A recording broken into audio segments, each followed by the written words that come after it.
pencarian Interpol. Dan Harun Masiku ini sendiri lolos dari penangkapan saat tim penyidik KPK terakhir kali mendeteksi keberadaan Harun Masiku di sekitar Perguruan Tinggi Ilmu Kepolisian PTIK Jakarta Selatan. Kami akan coba kembali menghubungi Boyamin Saiman, Koordinator MAKI yang akan mengulas bersama kami soal pemeriksaan ini. Selamat pagi Bung Boyamin. Pagi, Assalamualaikum warahmatullahi wabarakatuh. Waalaikumsalam warahmatullahi. Ya Bung Boyamin, Anda melihat pemeriksaan Hasto Kristianto sebagai Sekjen PDI Perjuangan saat ini ketika kemarin belum atau tidak ada pemeriksaan yang intensif, tiba-tiba sekarang muncul dan memeriksa Hasto Kristianto. Apa yang Anda lihat? Gini, pengalaman saya ikut nyumbang penangkapan buron Pak Nur Hadi begitu. Oke. Itu tidak ada publikasi di level KPK. Senyap itu. Karena saya ikut merasakan itu, karena saya nyumbang meskipun 0,01% informasi lah kira-kira kan gitu. Memantau temannya, memantau teman istrinya, terus kemudian segala macam dikuntit beberapa kali sampai 1 bulan ketemu. Nah waktu itu untuk mendapatkan otorisasi menangkap aja masih sulit itu, karena ada yang diduga tidak menginginkan tertangkap misalnya begitu kan itu. Nah sehingga pada posisi itu betul-betul silent. Nah ketika itu dapat otorisasi dari kira-kira yang punya otoritas, langsung kemudian ditangkap gitu loh. Jadi dan kemudian baru dipublikasikan. Nah ini kan berbanding terbalik dengan Hasto ini, malah memeriksa saksi. Terus menggeledah rumahnya Wahyu Setiawan di Banjarnegara dipublikasikan. Emang Harun Masiku kira-kira apa pernah akan sembunyi di rumahnya Wahyu Setiawan pada saat Wahyu Setiawan di dalam penjara? Dan saya tahu persis istrinya itu ya takut dengan proses yang ada di KPK, istrinya Wahyu Setiawan. Masa dia geblek kemudian ikut menyembunyikan Harun Masiku gitu kan, sementara suaminya sudah di dalam penjara. Nah ini terus kemudian kemarin lawyer gitu juga dipanggil, terus kemudian hari ini Pak Hasto dipanggil gitu. Lah kalau memang tahu kaitannya ada informasi baru, ya berarti kan kemudian tinggal menangkap orangnya. Nah kecuali memang bisa jadi KPK sekarang kehilangan lagi dan kemudian dikenakan pasal baru, misalnya menghalangi penyidikan karena ada orang yang menyembunyikan, ada orang yang kemudian ikut membantu pelarian, ikut nyumbang duit untuk makan sehari-hari. Nah kalau itu ya enggak apa-apa, umumkan aja sekalian gitu loh. Nanti habis pengumuman pemeriksaan Pak Hasto ini misalnya terjadi seperti itu, ada menghalangi penyidikan karena ikut menyembunyikan atau membantu pelarian, ya umumkan aja. Dan itu supaya masyarakat tidak bertanya-tanya. Tapi ya itu, kalau saya berpendapat ini adalah gimmick semata aja. Sepanjang ini tidak ada dua hal itu tadi loh ya.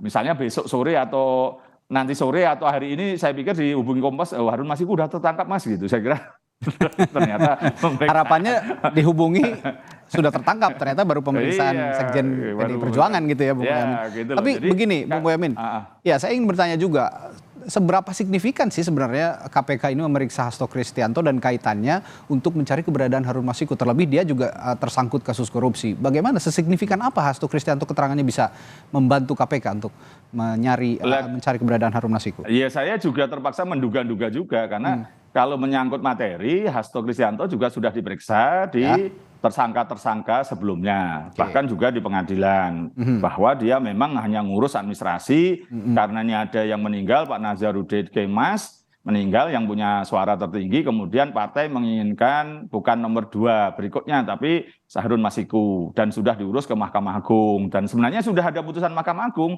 tapi yang membuat celaka itu tiba-tiba Harun Masiku dihuri-huri orang-orang yang nakal-nakal, kemudian kamu harus bayar gitu, terus bayar. Nah, celakanya karena membayar itu kan jadi suap kan. Jadi, padahal kalau itu jurus bener kayak DPR yang lain gitu, Mulan Jamela, terus Sugiono, terus apa Partai Gerindra itu kan ada 5 diurus beneran ke pengadilan kan juga bisa duduk, padahal dia beliau-beliau itu bukan nomor urut 1. Tapi kan beliau-beliau diurus ke pengadilan dan diurus ke KPU, mungkin juga karena setelah rame Harun Masiku itu maka kemudian mereka mulus-mulus saja tanpa uang kan gitu kan. Tapi kalau misalnya itu waktu itu ditunggu semua gitu bareng gitu ya bisa jadi menyuap juga gitu bisa jadi. Tapi sebenarnya kan nggak masalah itu secara Hasto Kristianto setahu saya sepanjang dia tidak terkait dengan uangnya gitu ya clear aja gitu. Kemarin juga di clear gitu. Nah, kalau ada masalah itu misalnya Hasto Kristianto yang menyiapkan uangnya 900 juta itu karena Harun Masiku nggak punya uangnya gitu lah, itu baru kan gitu. Tapi kita kan tidak pernah ada informasi itu, bahkan di pengadilan pun tidak ada informasi itu. Jadi ya apa yang mau digali lagi? Terus terang aja ini kan satu sisi ketika Pak Hasto Kristianto terus terang aja pada posisi saya politisi Orde Baru karena 97 jadi DPRD Solo, ini menjadi seakan-akan jadi politis ketika Pak Hasto Kristianto kritis dan buktinya pernah sebelumnya dipanggil Polda karena dianggap melakukan serangan kepada penguasa gitu kan ya. Ini berarti kan seperti menjadi politis gitu. Dan ini nampaknya Pak Hasto sangat enjoy malah ketika ditanya wartawan, apakah datang Pak Hasto? Datang karena yang membuat ini Pak Bu Mega kok saya kualat kalau nggak datang. KPK itu yang bentuk. Nah, itu menjadi seperti malah ini jadi nilai tambahnya, nilai plusnya itu kalau bahasa politiknya ini dikapitalisasi oleh Pak Hasto. Pak Hasto malah dapat nilai tambah ini nilai plus gitu. Dan satu sisi juga pinternya Pak Hasto mungkin juga akan disentuh-sentuh begitu gitu ya, sekalian aja cerewet aja nanti kalau dia diperiksa, wah ini politis karena saya cerewet gitu. Nah, ya semua hal dalam politik bagi saya itu serba memungkinkan. Bahasanya sederhana gini loh, siapa memanfaatkan siapa? Apakah Hasto memanfaatkan KPK atau KPK memanfaatkan Hasto kan gitu. Nah, karena apa? Pimpinan KPK yang sekarang bisa jadi ada yang ingin maju jadi pimpinan KPK berikutnya, atau supaya KPK ini bisa dianggap kerja, maka memanfaatkan isu Harun Masiku dan Pak Hasto. Ya Pak Hasto kemudian mengatakan kami akan patuh hukum, kami akan, tapi ini bisa jadi politis. Nah, dua-duanya dapat nilai tambah ini. Jadi simbiosis mutualisme karena memang lagi ada seleksi pimpinan KPK juga nih. Inilah yang tampak di publik kalau memang lembaga hukum dijadikan ajang berpolitik juga ini yang kita sesalkan sama-sama sebenarnya. Betul. Ya, tapi apa boleh buat? Tapi apa boleh buat? Nah, begini Bung Boyamin, tapi Anda sejauh ini percaya ya bahwa ini tindakan Harun Masiku, ini kita agak mereview sedikit ke belakang. Tindakan Harun Masiku dan kawan-kawannya ini juga tidak atas perintah partai, tidak atas benar-benar tidak diketahui oleh partai, murni individu dilakukan oleh Harun Masiku dan kawan-kawannya, begitu ya Bung Boyamin? Ya, versi saya sebagai politisi begitu. Untuk urusan administrasi sudah diurus dan itu benar. Bahkan ada putusan Mahkamah Agung. Sebenarnya Harun Masiku tetap bisa nuntut untuk duduk di DPR karena sudah ada putusan Mahkamah Agung. Tapi gara-gara dia kelakuannya sendiri, perbuatannya sendiri, terprovokasi atau tergoda atau terpaksa ngasih duit dan kemudian disadap KPK, kemudian ditangkap, itu ya ini kan memang perbuatan pribadi gitu. Dan apakah kemudian Bu Mega mendukung dia menjadi DPR RI itu kemudian salah? Enggak salah, benar. Buktinya Partai Gerindra hampir 4 atau 5 orang juga tidak suara terbanyak maju ke DPR. Jadi sebenarnya ini secara partaian sudah selesai. Hanya secara pribadi memang urusannya Harun Masiku gitu. Dan apakah kemudian ini misalnya kalau saya bahasa lucu-lucuan itu bisa jadi Hasto Kristianto yang menyiapkan uang, karena setahu saya Harun Masiku itu enggak terlalu kaya kalau boleh mengatakan tidak memiliki modal sebesar itu begitu ya kira-kira. Iya. Gitu loh. Jadi saya ragu kalau Harun Masiku punya uang segitu gitu, karena habis kampanye juga udah habis-habisan sampai dia bahasa saya sudah di Sumatera Selatan jauh dari Jakarta itu aja sudah saya tahu gitu, karena beberapa kliennya aja ya kliennya bukan klien orang-orang kaya gitu dan tidak membayar banyak juga selama jadi lawyer. Jadi ya nggak cukup uang itu gitu lah. Uang itu siapa yang minjami? Nah itu lah, kalau toh pinjam misalnya tidak ngomong kepada yang dipinjami, pada misalnya anggap aja pada Pak Hasto, terus ngomong saya butuh duit gitu aja, terus Pak Hasto minjami apa salah kan gitu kan? Jadi ini, dan saya yakin kalau dalam orang-orang politisi begitu umpama iya pun pasti ngaku tidak kan gitu kan. Kan ya, masa sebodoh itu kan gitu kan. Jadi ya ini ya secara keadministrasian sudah selesai di partai politik, tapi ya yang jadi masalah pelicin yang dilakukan Harun Masiku ini, begitu ya kira-kira Bung. Iya, karena sebenarnya dari versi saya malah Harun Masiku itu seperti ditakut-takuti, kalau kamu nggak bayar nggak akan diurus lo gitu loh ya. Sehingga dia tanda kutip terpaksa membayar. Nah, saya ada satu catatan tersendiri lagi. Saya sudah menggelorakan teriak bahkan, udahlah supaya ini tidak jadi beban politik, sidangkan in absentia oleh KPK. Karena toh semua tersangka yang lain sudah disidangkan, maka tanpa harus kehadiran Harun Masiku, sidangkan in absentia, segera tutup buku dan tidak akan jadi goreng-gorengan. Itu jauh, bahkan 1 tahun sebelum pemilu. Supaya saya tahu sadar, nanti kalau menjelang pemilu pasti ini digoreng, setelah pemilu bisa digoreng gitu. Nah, maka waktu itu saya teriak, bahkan saya mau gugat pra-peradilan supaya ini disidangkan in absentia, tanpa kehadiran Harun Masiku. Gitu loh. Jadi kalau itu sebenarnya setahun sebelum pemilu ini sudah disidangkan, sudah clear,